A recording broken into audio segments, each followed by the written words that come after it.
Good evening, everyone. My name is Tom McMillan. I'm the President-elect of the Australian College of Physiotherapists. I'd like to welcome you to the Australian College of Physiotherapists information evening for 2022, and thank you for your interest in the Fellowship of the College. Fellowship of the Australian College of Physiotherapists is globally recognised as a pinnacle of a physiotherapist standards, education and professional excellence. The pathway that the college offers is deliberately sets a high bar. It's aspirational, but it's still accessible, achievable and flexible. I'm lucky to be joined tonight by some of my very esteemed colleagues and other fellows of the college who you'll hear from this evening, and I'll introduce them as we move through the slides tonight.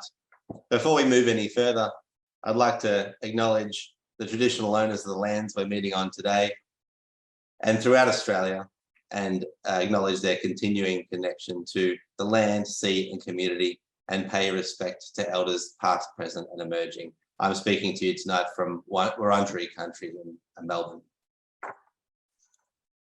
As we go through tonight, just some housekeeping. If you'd like to ask a question, you can certainly drop it straight into the Q&A.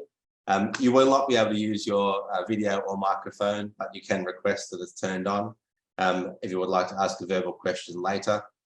If at any point during the evening you would like to request more information, you certainly can contact Judy, whose details we'll display later, who is one of the managers of the Australian College of Physiotherapists. Our presentation tonight will run for about an hour, but we'll certainly be keeping our session running after that for about 30 minutes to answer any other questions that you might have. To kick off this evening to speak about the career pathway and about the history of the college, I'm fortunate to introduce Professor Barbie Singer, who is the Vice President of the College of Physiotherapists and a Fellow of Original Contribution since 2011. Barbie has held many positions in the Australian Physiotherapy Association, including being the chair of NAC and also the chief censor, and she's been heavily involved in our neurology groups. So Barbie, across to you. Thanks, Tom. I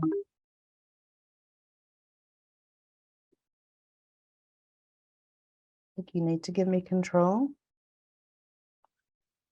No, I'm sorry, it's just slow. Thank you, everybody, for the opportunity to speak to you tonight. So I'm just going to give a very brief history overview of the college. So this is a bit of a schematic, and the next slide gives us a little bit more detail. Many of you hopefully will be aware that the college celebrated its 50th anniversary last year. But you can see from the first box of this slide that for the first quite a few years of the college, there were only a few fellows. So up until 1984, there were only 5 fellows, and they were all fellows by original contribution. And then as the college has progressed, we went through a period where the specialization program became a little bit more developed.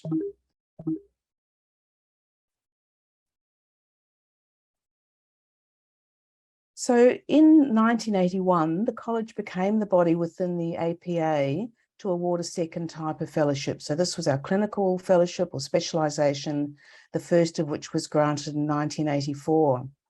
And then from 2006 onwards, the college and the APA took a review to really see what needed to occur in order for a greater number of physiotherapists to seek the fellowship pathway by original contribution or by specialization. And so the outcome of that review was a model that had a 3-tiered structure with graduation to titled membership, tier 2, and then fellowship by specialization or original contribution being tier 3. And then in 2019, 2020, the college for the first time welcomed titled physiotherapists as members of the college.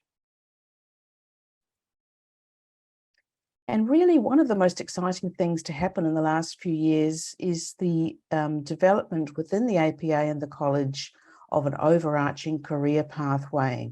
So although we had that structure in the past of the tiers, there wasn't really a very structured promotion of a career pathway which allowed the new graduate to see a very structured way in which they could move through their career and look forward to different progressions. So in this schematic here, we see the education framework, which I'll talk about in a moment, and the competence framework, which is a very structured assessment process. There's also been quite a lot of changes in the governance of the college over the last few years, and we're very excited to see quite a significant improvement and increase in the resources and staffing available to the college over the last little while.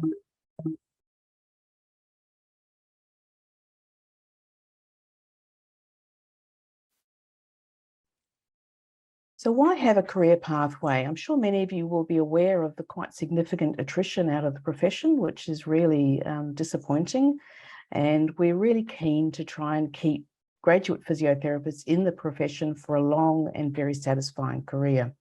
So the career pathway is designed to reward and recognise achievement across the whole of a physiotherapist's career. And it provides a framework, so that education framework that was shown in the schematic, of quality assured coursework and mentoring opportunities with clearly defined assessment points, but those assessment points are optional. So if you wish to be recognised against a certain milestone in the career pathway, you can choose to undertake a formal assessment process, but it's not a requirement. So one of the things that also is a very structured part of the career pathway is the fact that the APA is working with external education providers to make sure that there's an understanding of the standards, the competencies, and the learning outcomes that are going to be required for the pathway. Tom's already mentioned the increased flexibility of the program, and there's certainly a lot of development around this, so that there'll be more choice for you as an individual therapist to select the education and the learning that meets your needs, but there'll be recognisable credentials for patients and funders and referrers. So the milestones across the career pathway over time will be more recognised externally. There's been a lot of activity in the college over the last few years. There's a new governance structure, so a structure of standing committees that oversees all of the very complex activities of the college. We've got a new strategy.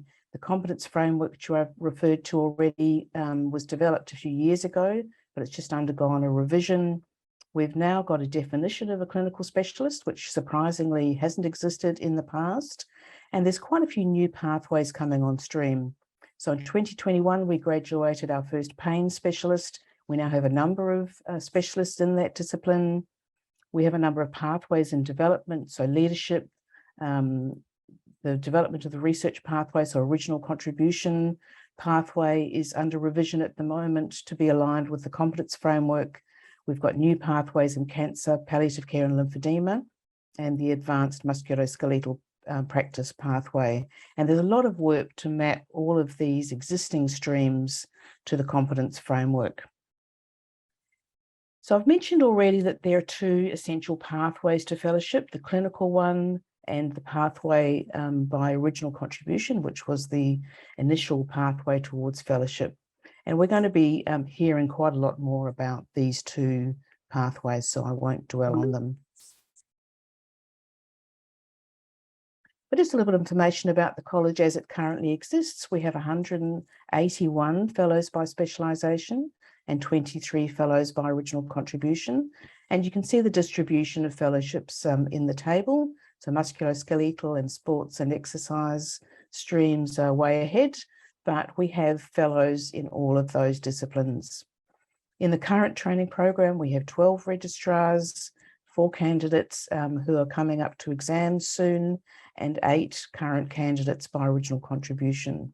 So there's a lot of work around supporting all of these registrars and candidates for original contribution in the program. And tonight you're going to be hearing from some of our recent graduates and also from some people who are very involved in the specialisation program and original contribution programs to give you a little bit more information.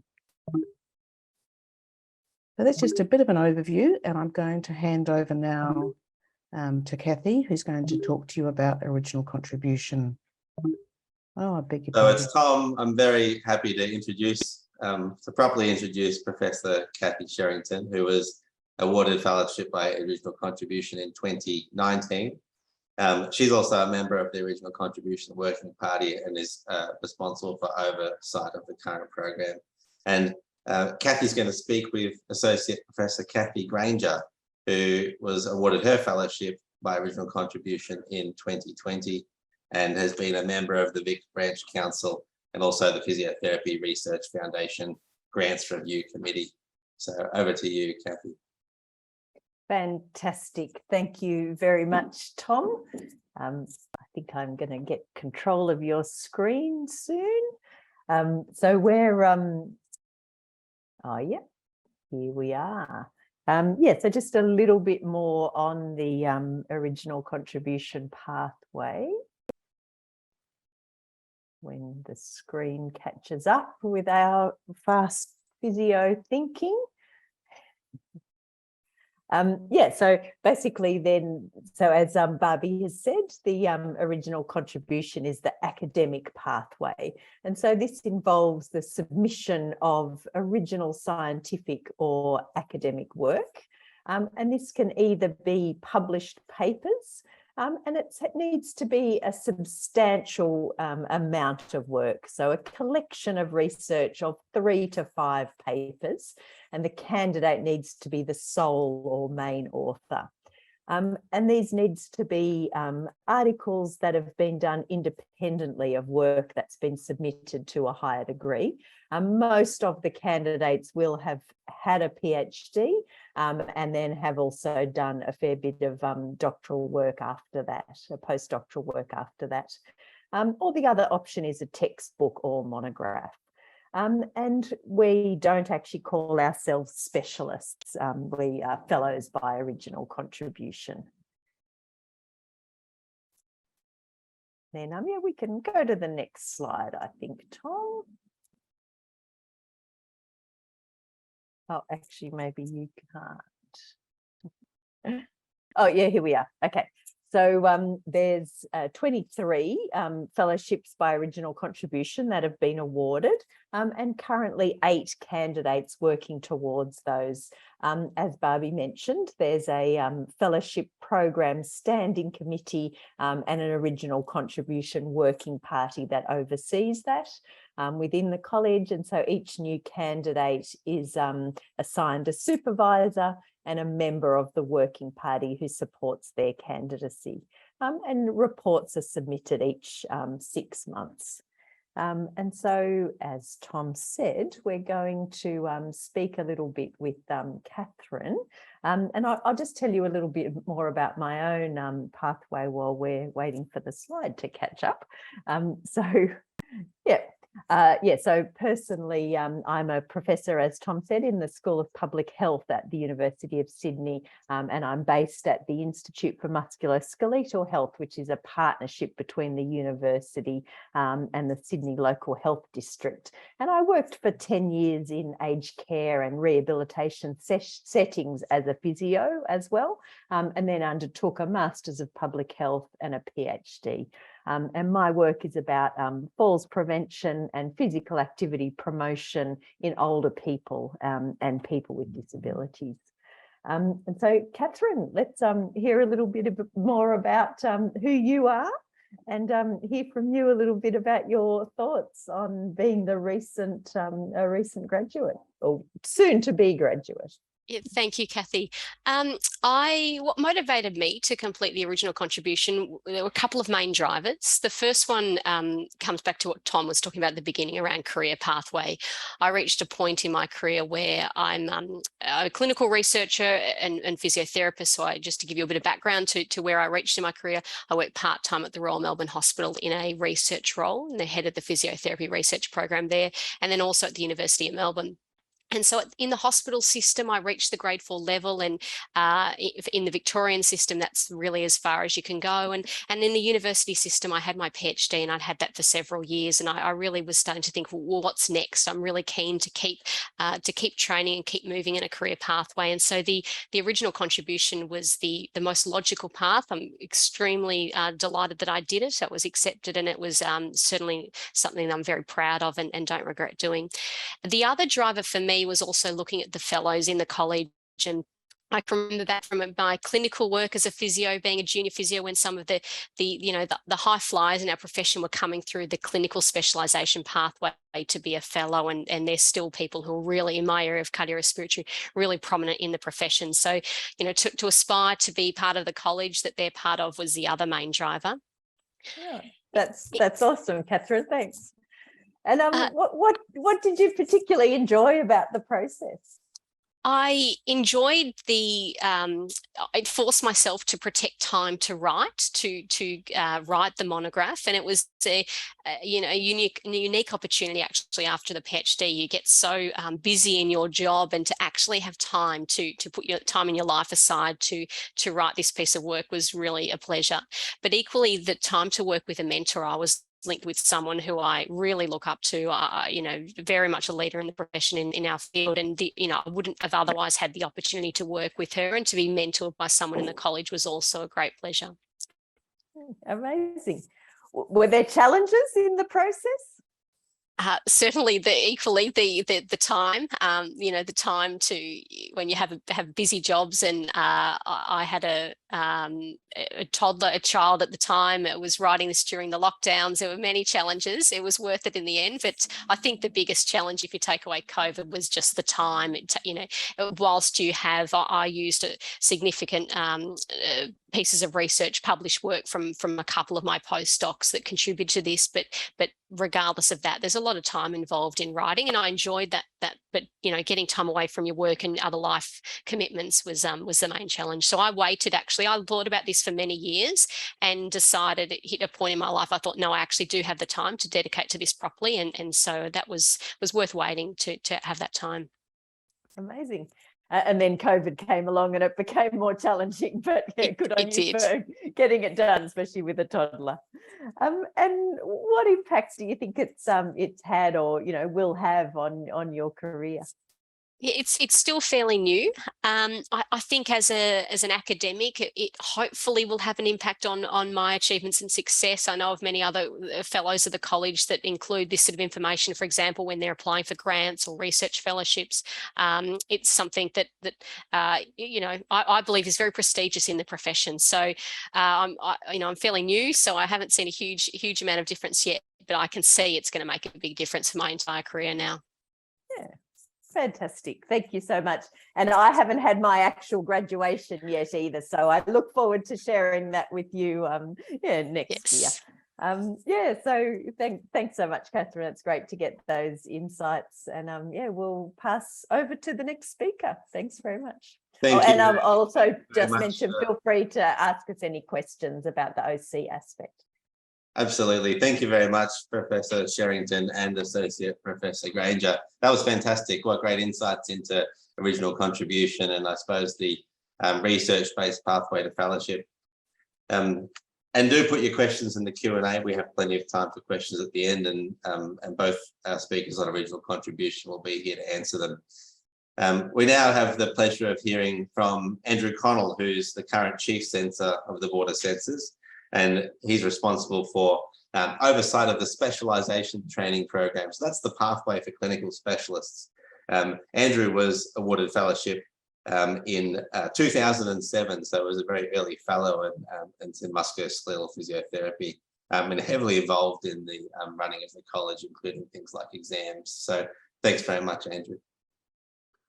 Thanks very much, Tom. I do have a little bit of information to get through tonight, so I'm very happy if you drive these slides along.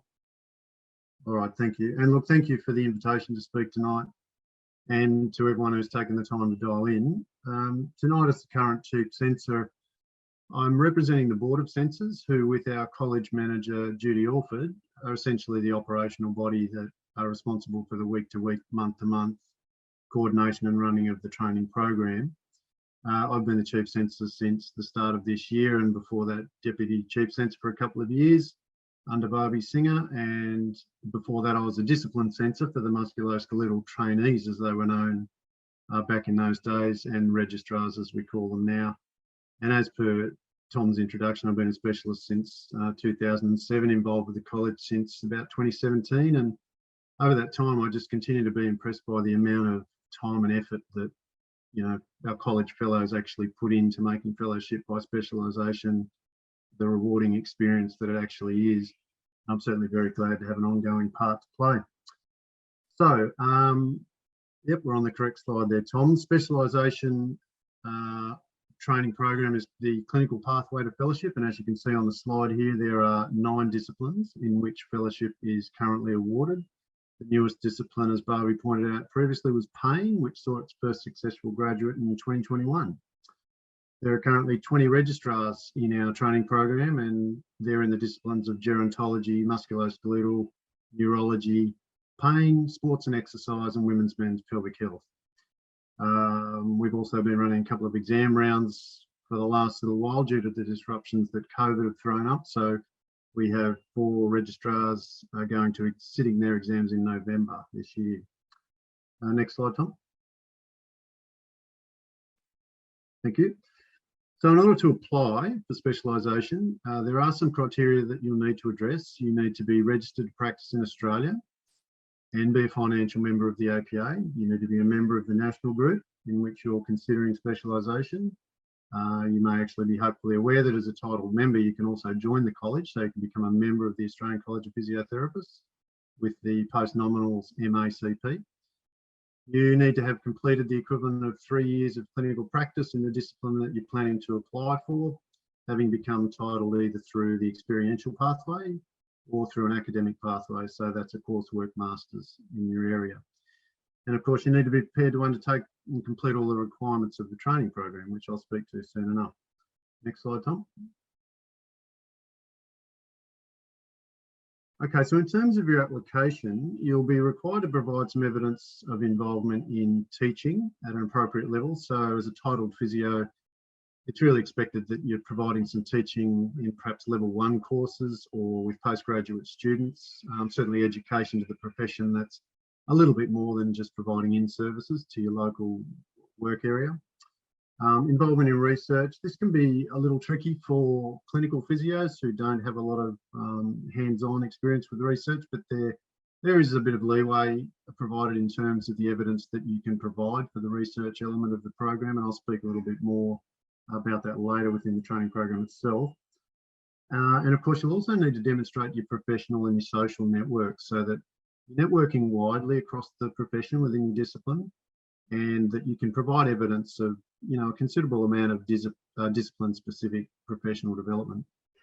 Next slide, Tom. So what happens if you're accepted into the program? Well, firstly, you'll be allocated a facilitator. And in these days of COVID and virtual training, your facilitator may not actually be in the same state as you. Now, a facilitator is not so much an educator, but more of a mentor or an expert that guides you along and guides your learning.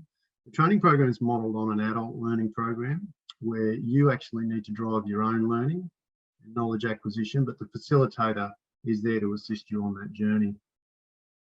The facilitator can actually work with up to a cohort of up to 4 registrars within the same discipline, who also might be in different parts of Australia.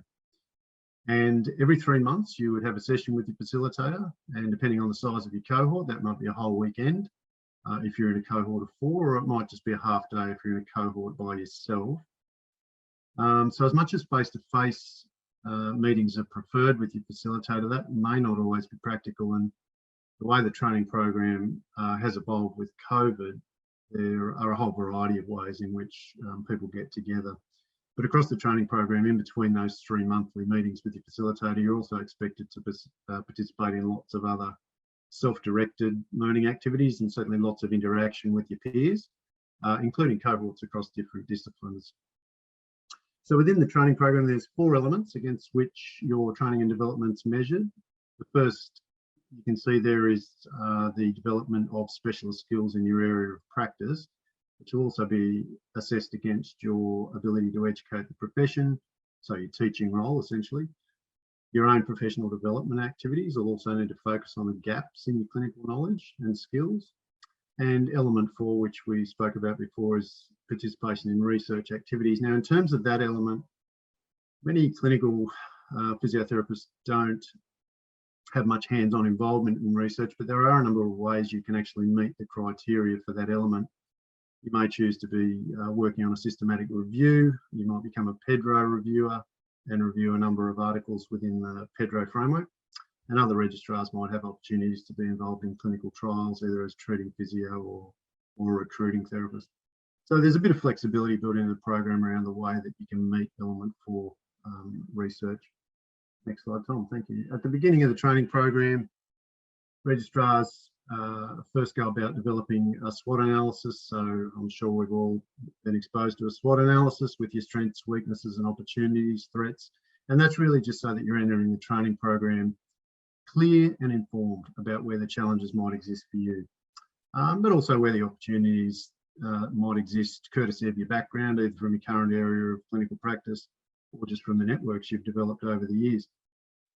Following on from the SWOT, a learning contract is developed in collaboration with the facilitator. And this really, the learning contract becomes the core document that guides you and guides all of your activities across the duration of the training program. And it's essentially a contract, I suppose, that you enter into with the college that outlines your expected learning goals and the outputs that we're expecting to see. We feel that this exercise early on provides registrars with a real focus to the way that you reflect on your existing knowledge and then how you go about planning for targeted learning across each 6-month period. PebblePad is the online platform used to log all of your activities and the written elements of the program. Broadly across the training program, your activities will focus on engaging in clinical practice in your specialty field, engaging in deep critical reflection on your practice, and that'll involve peer review from colleagues, including, but not limited to, your facilitator, and observation and critique from other specialists and other experts in the field. So it's increasing the depth and breadth of your clinical knowledge and your clinical reasoning skills. That's really the core, they're the core elements of the training program. And that can be facilitated by accessing a broad range of experts across in the field. So depending on your specialty area, that might be all sorts of other non-physiotherapy disciplines that you can connect with expertise that you'll need to access across the training program. Next slide, Tom. So during the training program, there will be a face-to-face session once every 3 months. So that equates to 8 sessions over the 2 years. And in these sessions, which ideally are face-to-face and in person, but they may be virtual, you might focus on assessment and management of clients that you yourself bring forward and present in front of your facilitator and your other registrars, colleagues, or your facilitator might assess a patient with you watching on, and then have discussion around assessment and clinical management decision making. So there's a variety of other activities that can also take place in those sessions. But early in the training program, there's probably a little bit more focus on you observing expert practice. And then as time goes on, you'd be expected to be observed by your peers and your facilitator treating your own patients. In those sessions too, there's lots of opportunities for complex case demonstrations. Registrars can deliver their own education to their colleagues because naturally you'll all have expertise in your own areas that may be different from the expertise of others in your cohort. Mock examinations. Okay, so these start after the first 6 months of the training program. There is a process around formal mock exams, which we'll talk about soon enough, but it's really expected that you would start quite early on, at least, to familiarise yourself with the process and the examination procedures for final examinations, and just start to get used to working within the time limits and also understanding the criteria against which you'll be examined. And that's really the purpose of the mock examination, is to get you used to that situation. Next slide, Tom. So this is a screenshot of PebblePad, which is the online platform for logging your evidence, and it just shows an example of part of a learning contract, element 1, I think it is, yes. So That's the development of specialist skills. And down the bottom there, what you can see are some submissions that relate to the learning contract of that particular registrar. And basically that, what you're seeing there, it should be evidence that aligns with what it was that was set out and what you were planning to do in your learning contract, and that evidence that needs to be logged to substantiate that activity against your learning plan. And at the moment, PebblePad is the platform through which you will log your work and then be appraised. So in terms of the written work, the first activities that you log are actually SWOT and your learning contract, but other written components of the training program are the 2 formal written case studies. The first case study is designed to be the kind of case that you would see quite regularly as part of your clinical practice, and that's really just designed to help you develop the articulation of your clinical reasoning and your written communication skills.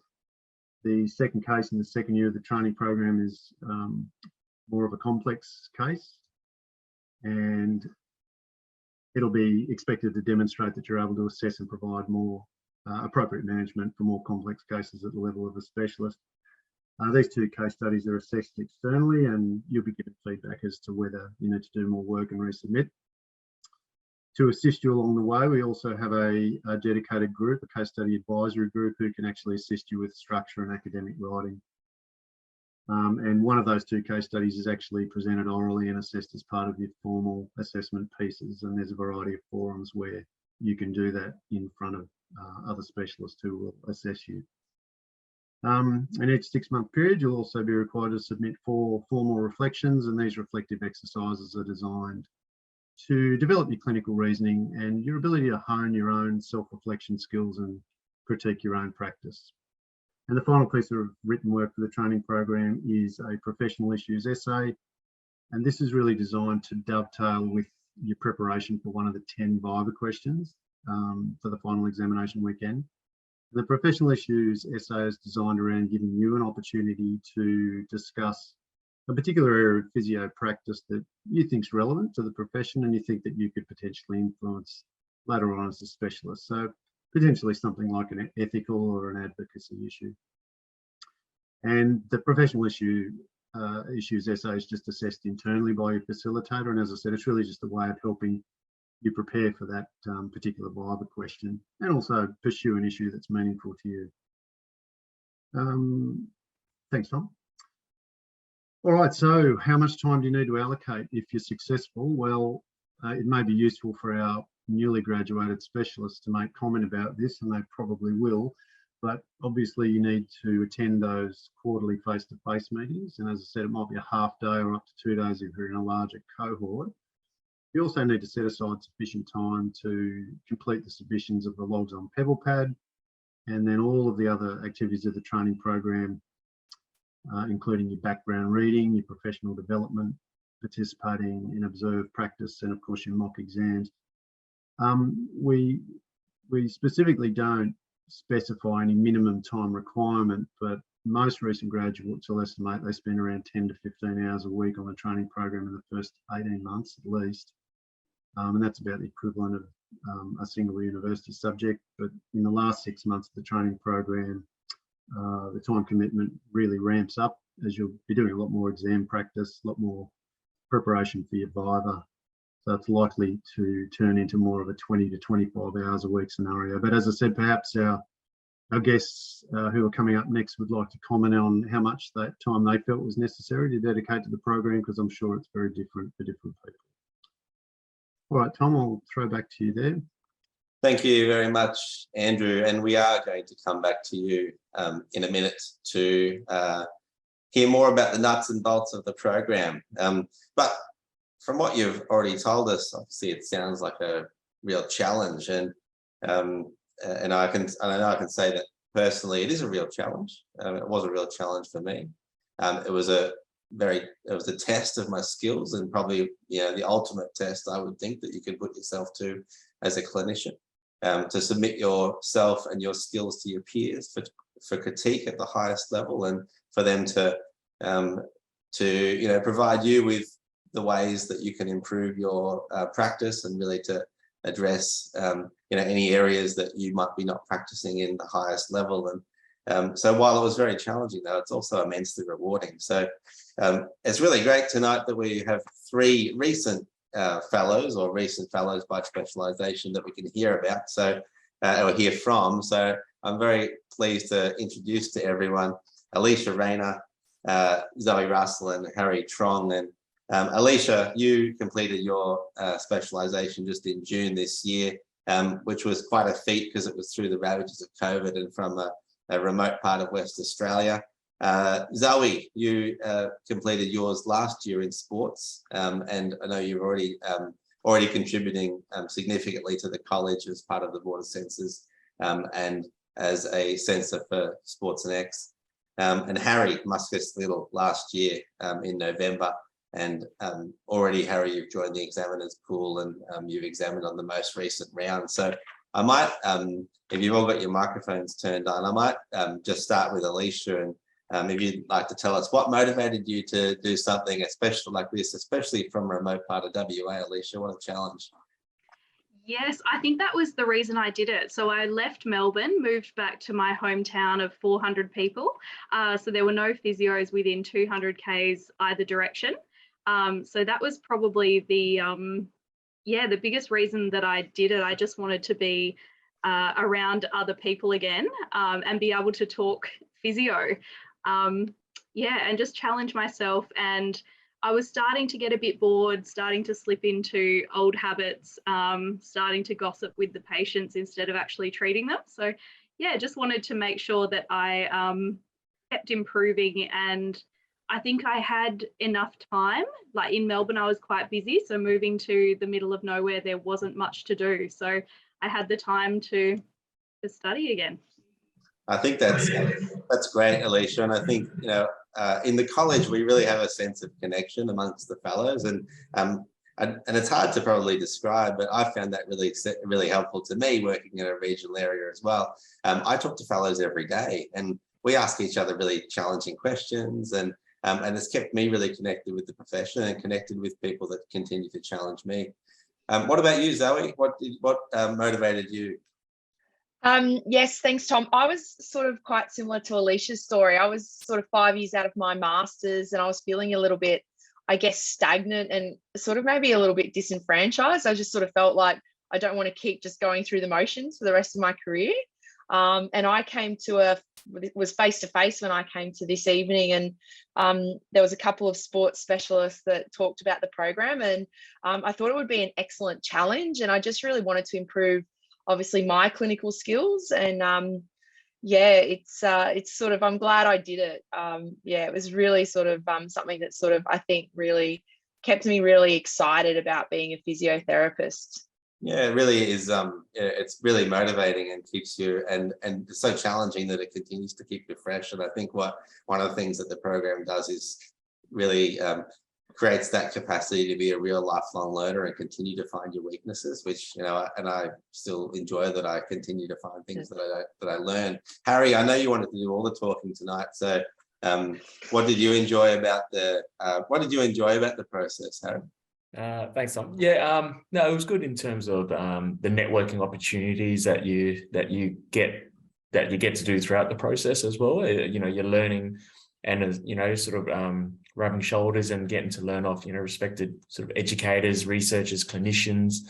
And if you're traveling interstate and stuff, you're getting the opportunity to spend time with those guys as well. And I guess along the process, you develop friends and the collegiate and the colleagues you make throughout the whole thing. So no, that's Thanks, Harry. Absolutely. You two went together. Of course you did. So Alicia, what did you enjoy apart from working with Harry? Yeah, that was probably the highlight. So I did write some things down. So people really give up their time for you. So I just found it was so collaborative. Surgeons, pain specialists, other specialists, so physio specialists, everybody just really wants to help you. And then, just the access to people that you normally wouldn't have access to was really amazing. And then just meeting the other registrars, and there was only 2 in my year group, but there was 6 the year above. and yes, I've become very good friends with all of them. Yeah, to the point that I'll visit Harry in Adelaide on my way back to Melbourne at the end of the year. So he doesn't know that yet, that I'm dropping in. But So there you go. yeah. And I think, Alicia, what you're saying is very true, is that, most of our, certainly our medical specialist colleagues go through a similar process of specialization. And they understand what the process is like, and they've got immense respect for it. And that means that they're only so willing to give up their time. And so it in fact impacts on how people might want to work with you, both inside and outside the college. And I also think that, we see that, other groups which are important, like insurers and the legal fraternity, really value that someone's a specialist, or they're working towards fellowship. They see that you're practicing at such a high level. What about the challenges, Zoe? Because it's not easy, is it? So tell me what challenges that you found through the program. Yeah, no, I don't think it's an easy process. And I think the number one challenge is really, making sure that you have the time to do it, and to do it well. I think probably the time that Andrew sort of suggested, I think that's probably reasonable with what I spent on the program. And so, obviously that's a challenge. There is some challenges, around, maybe sort of setting yourself up a little bit differently in your clinical practice, so that you can practice what you're learning and apply it within your daily clinical environment. So there is ways of working around that. One of the big challenges I think probably all of us have had is that I started the program and then COVID hit. So it makes you really reevaluate how you go about the program. This program was, significantly face-to-face, all your learning opportunities, all your mock exams prior to actually sort of getting in and amongst it. And then COVID has sort of hit. So it's a bit confronting watching yourself doing a video mock, but it's actually also quite a valuable learning experience. So whilst there's a lot of challenges, if you have sort of an open mind and sort of are happy to, take it as it comes, you can learn different ways of doing things that actually help your learning as well. Harry, what about you? What did you find the challenges? Thanks, Zoe. Harry, what about you? Yeah, and I think it's just probably the challenges of, like, you're challenging like your own biases, like the need to reflect on your own practice, and just essentially just getting out of your comfort zone of, what you thought you knew, when you're doing sort of physio work as well. So I guess it's that, challenging that sort of own bias and own sort of belief system that you have with what you do. So that's probably one of the hardest things. Harry, I think that's really right. You have to be ready to challenge your practice and the way that you're doing things, and ready to really critique yourself and accept other people's critique. And I think that is quite confronting at times. I certainly remember, seeing patients in front of the likes of Gwen Jull, and being pretty scared about everything I was doing was wrong. And it turns out a few things I was doing were wrong. But what an experience, and I'm certainly a much better physio for it. So what about the impact on careers? So Alicia, what impact has it had on your career so far? Well, it's been 2 months now. It actually has changed things a lot already. So just different opportunities that I never would have had before. So I got asked to do some research. Somebody asked Gwen Jull who she would recommend, and the first person she suggested was me. So I can die now. That's pretty much, I've reached the pinnacle if Gwen Jull thinks that I'm okay. I think just probably having more confidence in yourself and your opinion. Up until the final exams, you still think that you're not 100% sure what you're doing is the right thing. You always think, I better just check with somebody else first. But I think because you've critiqued your own thinking for so long, you suddenly understand why you've got to that answer, rather than, before that, always thinking I'm probably still, I better check with someone else. So I think that confidence in yourself and your thinking or your process, I've noticed that already. Probably the email signature changes as well. So that's quite nice to put at the bottom of your email that you're a specialist. Yeah, and I think just suddenly you're part of this amazing group that are really motivated to progressing physio in lots of different areas. So there's researchers, people more in the public health setting, people more in, with TAC and making changes with the Parliament Medicare aspects, but then just people teaching as well. So I think there's, you're sort of part of this group that want to keep making a change and progressing physio. I think that's great, Alicia. It does really change, your confidence in yourself, as you said, and how and as you said, things like pragmatics, like a change in your signature, are small things, but that actually we know that the specialist title is really important to consumers, and it is recognised, and people will seek you out, and people will recommend you, as you've already found out. So, Zoe, what about yourself? What impact has it had on your career so far? So my career's changed a lot since I finished my specialisation. I've actually moved into a role within the Queensland Academy of Sport as opposed to just working in private practice. So it's obviously opened a lot more opportunities for me at that high performance sport, which I think is probably something that's not considered as a pathway within the sports and exercise profession. So I think it's throughout the program, it exposed me to all those opportunities. And certainly I think if you have specialist sports and exercise physiotherapist on your resume or on your signature, certainly people recognise that the work that it takes to get to that level, and certainly they do the similar things that Alicia's experienced. They're recommending you. People are referred to you. I'm doing a lot more second opinions now, and I think that's probably part of that, but also developing the confidence and being able to back myself in my opinion as well. So that's how it's changed my clinical practice. Thanks, Zoe. Yeah, absolutely. And I think we see a lot more of those intra-professional referrals, don't we, where people actually ask for your opinion as another physio, which is really good. Harry, what about you? Last one. What changes it made to your career? I guess just echoing Alicia and what Zoe sort of said as well, just confidence in self, confidence in your practice. And I guess you've got the qualifications to show that you've got the clinical strengths and the skills to manage the complex sort of patients as a second opinion sort of consultant, essentially. I guess, it also probably also provides opportunity for promotion, academia, demonstrating those clinical strengths as well. And within private practice, you're operating, I guess, as a senior and as a consultant, second opinion stuff as well. So, yeah. Thank you very much, Harry. And I'd like to thank each of you for making yourself available tonight and sharing your experience. It's actually really valuable, I think, to hear from people who have been through it. Can I say one thing, sorry, Tom, about the challenge? I still haven't met my cohort. So I haven't met my facilitator or the other person in my group. We had 8 online face-to-faces.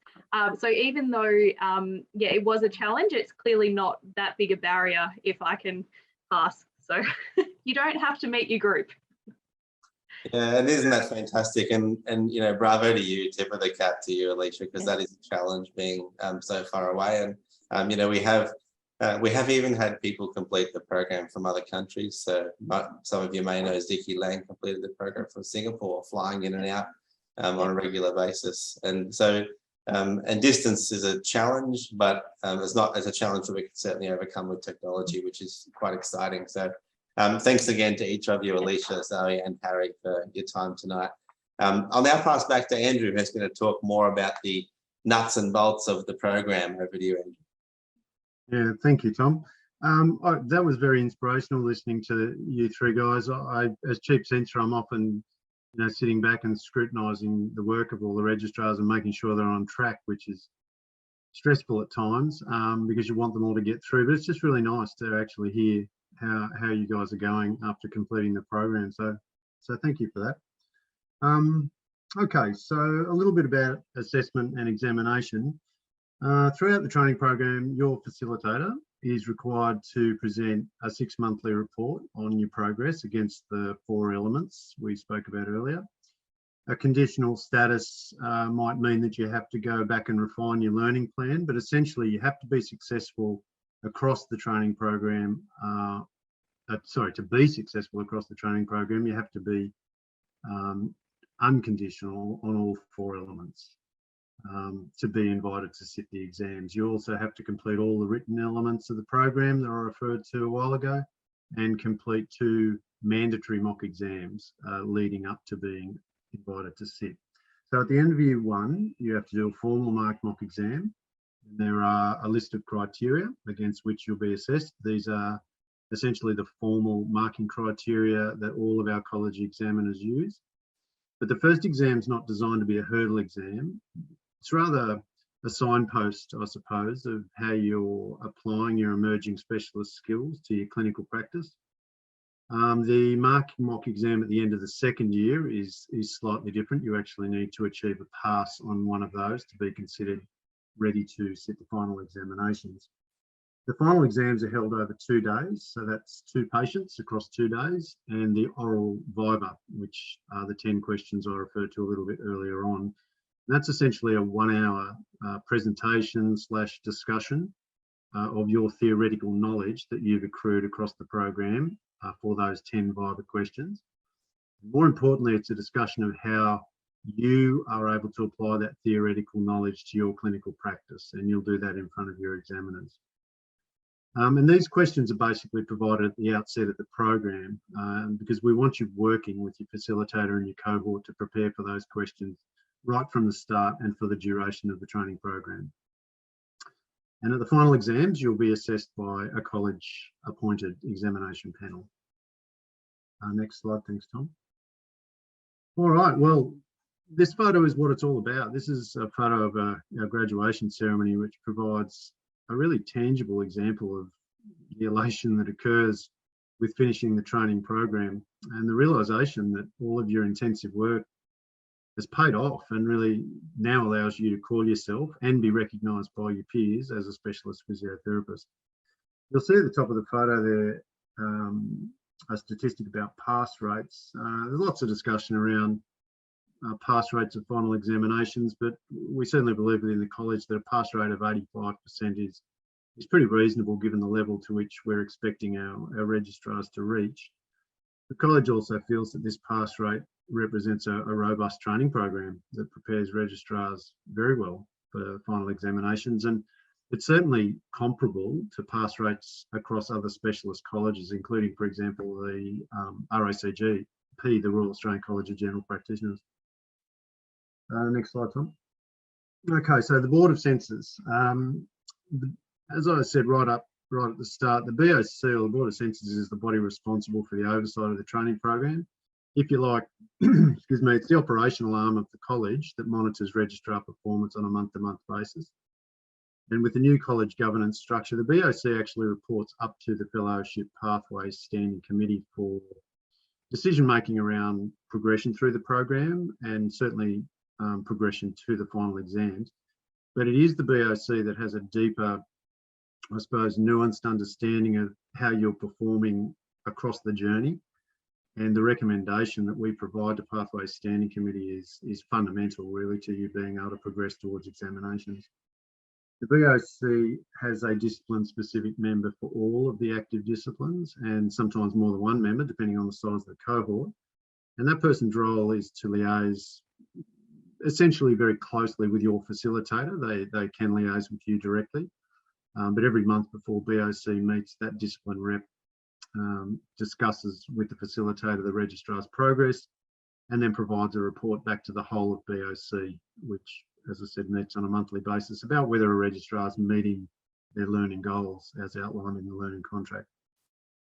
And as I mentioned at the start, the BOC is made up of a group of highly dedicated fellows of the college who volunteer their time despite often very busy lives themselves. And I can assure you that BOC is deeply invested in seeing registrars successfully graduate from the training program, and it'll certainly do what it can to be flexible around individual circumstances. It has to be said, though, that BOC does expect to see evidence of high-level commitment on the part of each registrar. And as the guys have said, specialisation is no easy journey. It's very demanding on your time, but BOC will always endeavour to work with each registrar to make sure that journey can be as rewarding as it possibly can be. In terms of the costs, as you can see on the slide there, there's an upfront application fee, and then the total cost of the course is $13,200. The pricing structure really is set up to allow you to pay those costs across the program rather than just a one lump sum out of pocket expense. Next slide, Tom. The overall cost of the training program really in reality is a lot more than what was on the previous slide. There's obviously costs associated with travelling to face-to-face meetings if you have them, travelling to conferences, visiting other specialists. There may be costs associated with reducing your clinical practice if you feel you need to do that to cope with the demands of the program. You're also strongly encouraged to travel to meet with other registrars and your facilitator, but with 2.5 years of COVID now, there's been the emergence of a whole range of virtual learning opportunities, which in some ways has placed those learning opportunities at your fingertips and sometimes from the comfort of your own lounge room. So to provide some context to the cost of the program, you may want to consider the equivalent cost of an Australian Masters or even a PhD program, which can be in the tens of thousands of dollars. Some may consider our training program to be somewhat expensive, but really in relation to university course costs, it's relatively competitive. We couldn't talk about the training program without a word about COVID. COVID-19 has now obviously been with us for over 2 years, and notwithstanding the challenges all of us face in our day-to-day lives, professional and personal lives, this is now normal life, and we simply have to adapt and contend with the challenges if we're going to run an ongoing training program. So although we understand this can sometimes impact on the ability to access patients and support from other colleagues and specialists themselves, the training program continues, and nowadays with often more of a reliance on digital meeting and conferencing platforms like the one we're using tonight. If there is one upside to COVID, it's that we've managed to refine our training program and continue to run it successfully right through the duration of the pandemic, and still with a number of successful graduates. Although none of the college office bearers or the volunteers or the registrars themselves would choose to navigate the training program under these conditions, we've certainly shown that quality education and learning can still occur despite the obstacles. We've seen an incredibly, from BOC from my perspective and the BOC's perspective, we've seen an incredibly resilient group of registrars graduate successfully over the last 2 years, and we've learned much as a college about how specialisation training can be delivered in new and innovative ways. There's been greater use of technology, increased inter-cohort collaboration, but ultimately the college and the BOC is still tasked with delivering a high quality program. And as potential registrars, you can be assured that there are many, many people, diligent and committed people behind the scenes working hard to make sure that we still develop a deliver a high quality training program. So for its part, BOC is there to help our registrars negotiate tough times as they arise. We have been happy to offer the program on a part-time basis when it's required. We've offered periods of deferral and deferred exam attempts due to disruption in people's lives caused by COVID. Important dates, which Tom's put up there for us. You can see the applications for the programs actually open today and close November 1. You'd then be advised around mid-December whether you've been accepted into the program, and the program kicks off in earnest on the 1st of April 2023. Your first port of call in regards to any inquiries about the college and the program is our manager, College Manager Judy Orford, who is our knower of all things training program. But many of you may actually know previous registrars or even specialists that would be happy to share their experiences. I suppose every specialist will have a slightly different experience of their time in the training program. But I just urge you in making your own decision, just to reflect on whether you're committed to completely re-evaluating your professional practice and building on your knowledge and clinical skills, and of course whether it's the right time for you, given the time and the dedication that you need to commit to it. Certainly one of the toughest challenges you'll face as a physio, but in addition to your own professional growth, you will be, from that point forward, be able to call yourself a specialist physiotherapist and be part of a pretty dynamic and progressive group of physiotherapists under the banner of the Australian College of Physiotherapists. So thank you for providing me the opportunity to talk to you about some of the nuts and bolts. Probably not as inspirational as our three speakers before, but hopefully that gives you some insight into how we run the training program. Thanks, Thank Tom. you very much, Andrew Connell, our Chief Censor. We are going to go to questions in just a moment, but before we do, I'd just like to thank again each and every one of our speakers tonight for their time, and also thank the APA PD team and to Karen, who's our tech support for tonight. And of course, always have to thank Judy, who is our wonderful manager and who organised this evening for us as well. Please continue to put your Q&As in the chats. I'll start asking those questions now, and I might direct them to our speakers as we go. Of course, if you don't get your question answered tonight, feel free to reach out to Judy, whose details we are on the screen there for you right now. So very good. First question, which I might answer, and I might direct to our Chief Censor, Andrew Connell. If a registrar fails examinations, what does a reset process involve? Andrew. Tom, I don't mean to deflect, but I probably will, because BOC nowadays doesn't have as much of a hands-on role in examinations. Barbie Singer, who's online, is actually our exam coordinator. Barbie, would you like to take that? I'm happy to take that. Thanks, Andrew.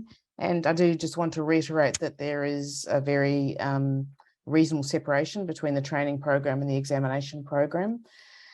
So, Brad, if a registrar, and by that time they're a candidate, so once they've been approved to sit the exams, they become a candidate. If they fail the examination, they get a second resit attempt. And in fact, candidates can be allowed a third resit with approval from the Fellowship Program Standing Committee at the moment. That approval process may move to another standing committee later. And I just wanted to be clear that if a candidate is unsuccessful with an exam attempt, they get a lot of feedback from their examiners about the areas where the standard wasn't met. They get written feedback, and they get a live or virtual feedback session with members of the examination panel. So they get a lot of support to understand where the issues were and what they can do to address those issues before a resit. And before they are allowed to resit, they go through the same process that Andrew has described, where they have to have a mock exam and show that they've addressed the feedback from the examiners. I hope that's helpful. Thank you, Barbie. Continuing with the questions, I have a question here about, does specialisation help with career progression in hospital wage scales? It might be good to speak to you, Andrew, about that, since you've been a specialist for such a long time. Certainly, yeah, I'm a Queenslander, and I certainly know that it has a big impact. So. Yeah, I'm happy to talk to that. I do work in public health. I work for Queensland Health in a public role. The answer is probably yes, indirectly, in as much as specialisation nowadays, certainly not when I came out of the college in 2007, but nowadays, if you're applying for an advanced musculoskeletal role in Queensland Health, it's looked very favourably. We look very favourably upon an application from a specialist physiotherapist. So the answer to the question is yes. In terms of pay scales, potentially, because you're applying for jobs that are what we call advanced musculoskeletal physiotherapists in the Queensland Public Health Service. So I hope that answers your question. So it's not a direct guarantee of a higher wage, but it's certainly a stepping stone to be able to apply for those types of roles. Andrew, I might stick with you for another question. I've got a question just regarding that if you did start the training program and there was a change in your life that needed deferral for a period, is that something that the program can consider? Yes, it absolutely is. And I suppose right at the outset, though, and I hope this came across earlier, you need to, and certainly in your SWOT analysis, but even at the point of applying for the program, you need to project a little bit forward into the coming year as to whether you're going to be able to complete the program, or whether there are significant obstacles that might compromise that. I mean, we don't always know what's ahead of us. So yes, there is flexibility built into the program. If you find yourself in a set of circumstances where you can't continue on a full-time basis, you can apply for special consideration to BOC, and we'll review that application. And where we can, yes, we'll try and come up with a flexible arrangement for you that either allows you to do it part-time or just defer for 6 months and rejoin the program when you feel you're better positioned to take it on. Andrew, I'm still going to stay with you. I've got a question about the fact that a lot of musculoskeletal specialists might work in the pain space and vice versa. There are a lot of overlaps. Can you speak a moment to the distinctions between the two and I suppose how those intersect? Yeah, gee, that's a multi-layered question. I think pain and musculoskeletal do overlap. But to some extent, sports and musculoskeletal overlap. I think we all share common patients. Pain's a new discipline, and it's been very good at clarifying what its underlying key competencies are. And I suppose what defines it is that most of our pain physiotherapists are working with chronic or persistent pain, often in pain clinics, not always, but often. So they tend to work with a cohort of patients that I suppose have more of those psychosocial drivers or underlying issues, the more complex psychosocial issues, and therefore the skills that they need to navigate that sort of patient cohort is slightly different from a musculoskeletal physiotherapist. But you'll often hear crosstalk between the two, between pain and musculoskeletal, about why you're so different to me. But having seen both of them go to exams and both of them go through the training program, I think there are some distinct differences, and it's mostly around that chronicity and those psychologically informed skills that's required to navigate and deal with a more persistent pain presentation. Yeah, I think that's a great answer, Andrew. And I think that the high level clinical reasoning that happens across all the disciplines is something that we all share. And obviously we can recognize that clinical reasoning in each other and understand that process. And so I actually think that it's a strength that we have some overlap in those things. And it certainly helps in people's knowledge as they do the program, where they can learn from people that aren't necessarily in the like discipline as they go. I've had a couple of questions about completing the training program overseas. I think the easiest way to answer that is that you still have to meet all of the criteria that are essential to apply for the program, which would include a membership of the college and registration and insurance, the normal requirements of practice. If you have questions about your individual circumstances, I would suggest that you approach Judy with the email address that's attached. But I did mention before, we have had at least one person complete the program while they were working and based overseas and complete it successfully at their first exam round. So it does create some unique challenges, but they can be overcome depending on your individual circumstances. But it wouldn't be a barrier certainly to your inquiring or trying to apply. I've got another question here. Perhaps we'll go to you, Barbie, which is about the difference between advanced musculoskeletal practice and standard musculoskeletal. Would you like to answer that, Barbie? Thank you. And this is a little bit of a tricky one. So the advanced musculoskeletal pathway is really an advanced practice role. So these people have been working for a while with the APA to develop a national credentialing program, which is very structured. And they sort of sit between milestone 3 and 4 in the new career pathway. So between the expectations of a titled physiotherapist and a specialist.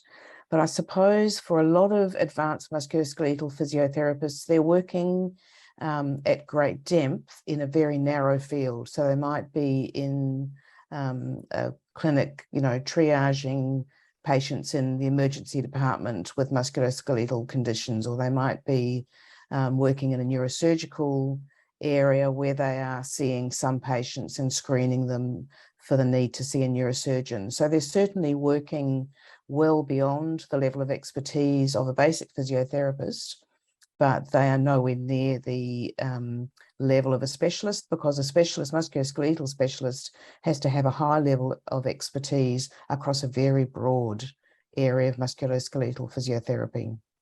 Yeah, thanks, Barbie. I think that's a great answer. I might stick with you, Barbie. There's one further question.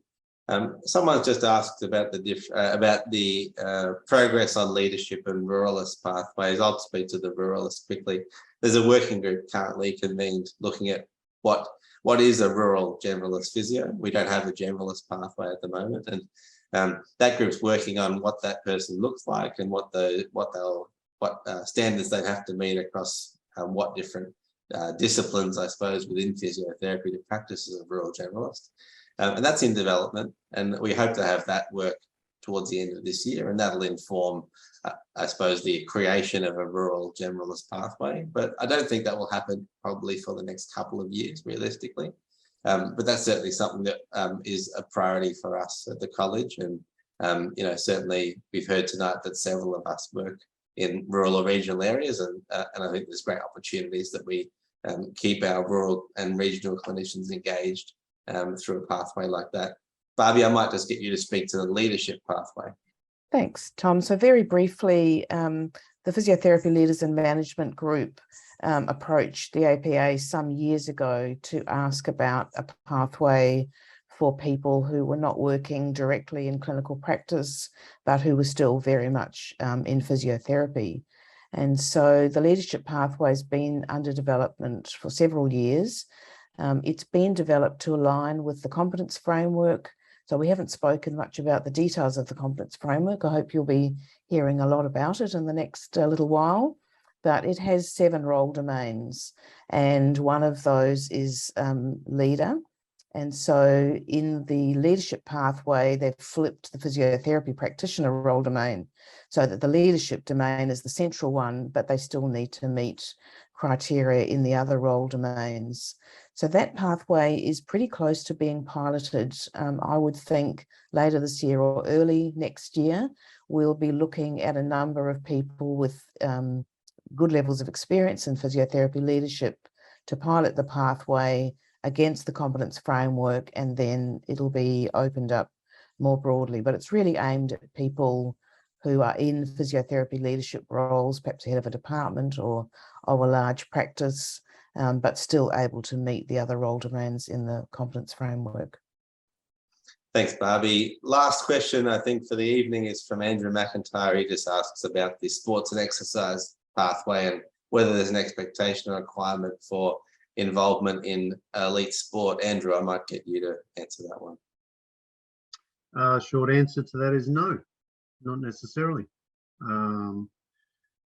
Many are involved in elite sports, but no, Andrew, the answer is no, you don't have to be. You would obviously have to have some connection with, sporting teams or be involved with that cohort of people, but I expect you would be if you're considering an application.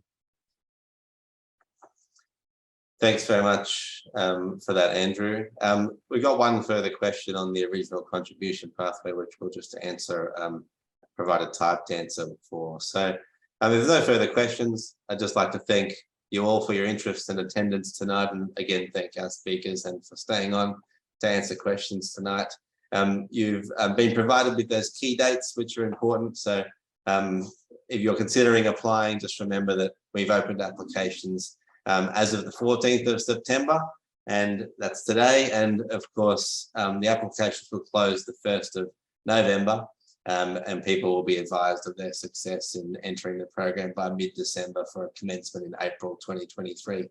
Again, thank you very much for your attendance tonight, and good evening, everyone. Bye-bye.